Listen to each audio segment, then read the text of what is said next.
मध्य प्रदेश के मुख्यमंत्री डॉक्टर मोहन यादव ने कहा कि प्रदेश के अंदर मां नर्मदा और तवा नदी में मगरमच्छ छोड़ने वाले हैं।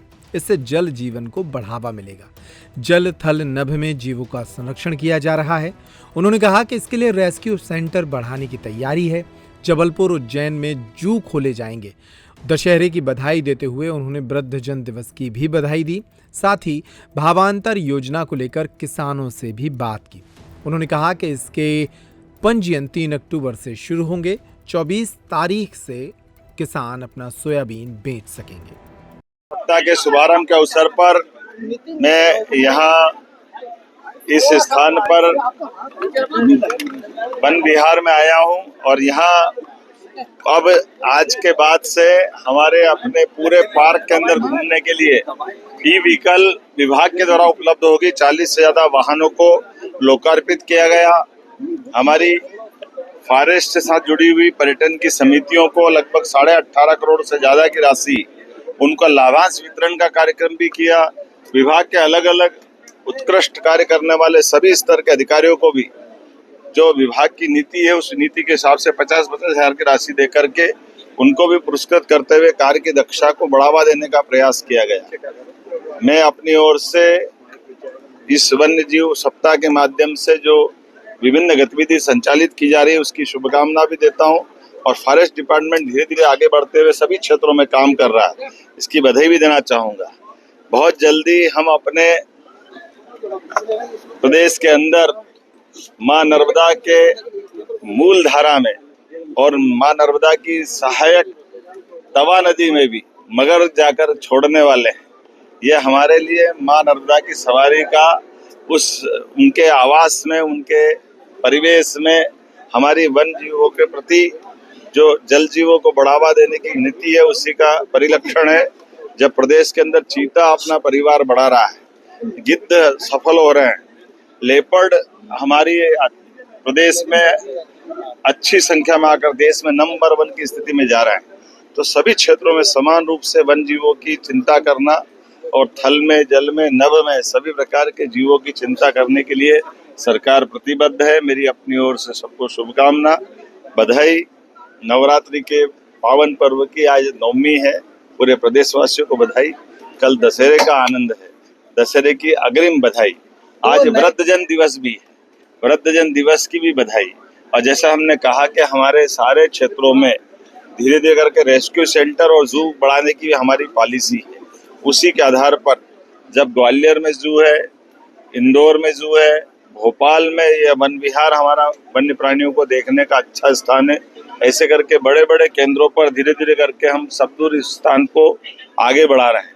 इसी सिलसिले में जबलपुर और उज्जैन में भी जू खोलने वाले हैं। एक एक करके हर स्थान पर जहां हमारे टाइगर रिजर्व भी है, आगे जाकर के रेस्क्यू सेंटर वहां भी स्थापित करते हुए हम सभी की प्राणियों की चिंता करने के लिए आगे बढ़ेंगे। एक बार फिर मेरी अपनी ओर से इस पूरे आयोजन की बधाई। लेकिन अभी तो एक और अच्छी बात है, भावांतर योजना के माध्यम से हमारी सरकार किसानों के लिए मैं धन्यवाद अदा करना चाहूँगा प्रधानमंत्री माननीय श्रीमान नरेंद्र मोदी जी का और कृषि मंत्री जी का। हमारे यहाँ पिछली बार 4800 रुपये में सोयाबीन का MSP हुआ था। आपको ध्यान होगा कि ये हमारी सरकारों के द्वारा ही रेट बढ़ाए जा रहे हैं, अन्यथा सालों से सोयाबीन के रेट बड़े तकलीफ में थे। इस साल फिर 500 रुपये बढ़ा करके 4800 के बजाय 5328 रुपये का भाव MSP डिसाइड हुआ है। और ऐसे में हमारी सरकार ने तय किया है कि किसानों को उनका दाम दिला के रहेंगे। तो 5328 रुपये के लिए हमने अपने सारे कलेक्टर से कहा है कि अपने अपने जिले के अंदर मंडियों के भाव ठीक से मिले और ऐसे में भी कोई कारण से किसान को वहाँ अगर 5000 मिलते हैं, 4600, 4500, 4700, तो भावांतर के आधार पर जो किसान 3 तारीख से पंजीयन कराएंगे, पहले 10 से कराने वाले थे, अब हमने उसको और रिडिजाइन किया प्रोग्राम को। अब 3 अक्टूबर से किसान भावांतरण में जिनको अपने उपार्जन का लाभ लेना है या MSP का लाभ लेना है, उसकी दृष्टि से हमने 3 तारीख से पंजीयन प्रारंभ कर दिया है और 24 तारीख से वो मंडी में जाकर अपना माल बेचे। शेष अंतर की राशि सरकार उनको तुरंत अतिशीघ्र पहुंचाएगी। और मुझे इस बात का आनंद है कि प्रदेश भर में उत्साह और उमंग का वातावरण है। हर स्थान पर मैं जहां जा रहा हूं, भावांतर से जुड़े हुए सारे किसान धन्यवाद अदा करने आ रहे हैं। और ये भावांतर का लाभ भी ऐसा ही है। फसल अपनी मंडी में नॉर्मल बेच सकेंगे। किसान जहाँ उपार्जन चलता था, खरीदी चलती थी, वहाँ लंबी लंबी लाइन लगती थी।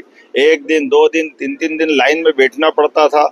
कई सारी असुविधाओं का सामना करना पड़ता था। सरकार सारा प्रबंधन करते, फिर भी तुलावटी से लेकर के कई मामलों में दिक्कत आती थी।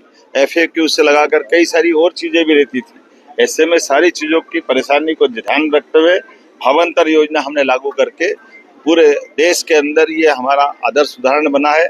ये यद्यपि हमारे पूर्व कृषि मंत्री शिवराज सिंह जी चौहान और भारत सरकार के यशस्वी प्रधानमंत्री माननीय नरेंद्र मोदी जी के शासनकाल में ही 18 के आसपास ये योजना लागू की गई थी। लेकिन किसानों को लाभ दिलाने के लिए, चूंकि बारिश ज्यादा हो रही है, ऐसे में किसानों को अपनी फसल का सही दाम मिले और ये जो 500 रुपए क्विंटल 4800 के बाद 5300 तक जो भाव पहुंचाया है, हमारा प्रयास है कि उनके हक की राशि उनको मिले। इसलिए इस दिशा में भी हम काम करेंगे। आइए हम सब मिलकर के यशस्वी प्रधानमंत्री के नेतृत्व में मध्य प्रदेश को नंबर 1 का राज्य बनाए, कदम से कदम मिला के चले। पुनः अग्रिम दशहरे की शुभकामना, बधाई।